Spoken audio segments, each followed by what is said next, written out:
hours 30. Should have been about 2:12.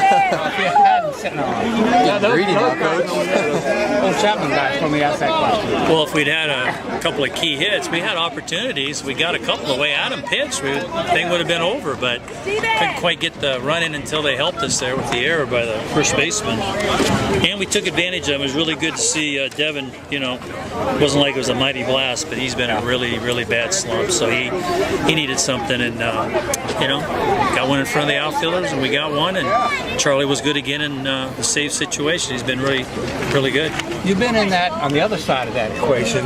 Sure. You know, late in some games where some guys, you know, go, oh my, we got a guy on. I don't know. Well, we've been the guy making the error too. Yeah.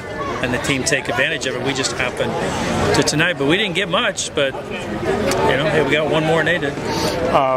Particularly leaving Volk out, go back out for the ninth. We were, if we hadn't scored, we probably would have let him go out and face at least the first hitter, see how he did, because they had a left-hander, Cates, the number 2 hitter in the lineup. So he said he felt good. He had an extra day rest. He had 112 pitches or so he was at his limit, but he had an extra day of rest. And so we were going to let him go out, but then when we scored, it's Charlie's deal. So the Charlie Kellen might be a combo.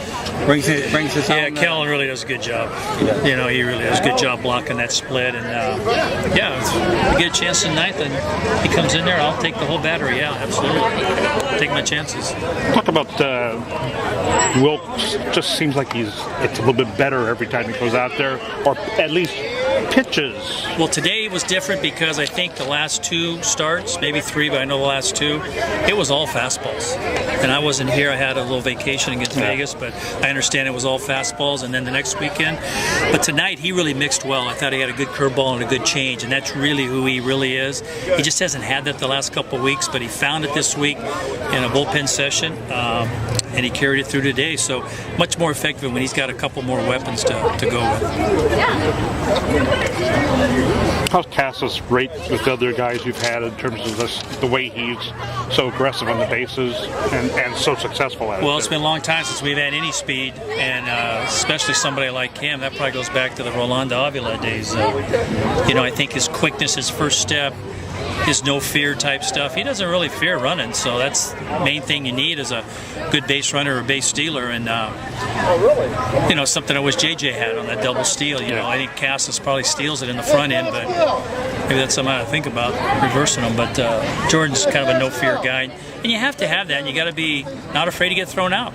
And some of our guys, even though we've been stealing bases, I think we still have some of that apprehension. It's good. A little pressure on them to field too when you send in all that. Yeah, that's our game. We did that every every time I got a guy on a night. I did something, either sack bunted, hit and run, tried to hit and run. Even the last one where the guy, the ball was in the dirt. You know, we just got to do those things. We can't stand there and hit with anybody. They're setting their record for picking guys off base. Yeah, and you can see it tonight. They really go over there a lot, and they go over there full steam. We call it, you know, full velo over there. It's like another pitch to the plate. They're 87 to the first baseman, but and they do it quick. They do it from different places, so I can see where they get a few guys. Yeah. When Cassis bunts in that kind of situation, is he doing it on his own? Yeah, he did it on his own. He was trying to slap bunt to the shortstop, but he misdirected it to the third baseman. But he's got a bunt where he slaps it to the shortstop. I'm kind of glad he missed it. But you practicing the fake bunt and then slash stuff a little more this year than you have in the past? No. See guys pulling back, you know, fake and then just try to. No, it's usually always there. With this team, we can do that because putting guys in motion. Jason Quarters of the world, never really fake bunted much.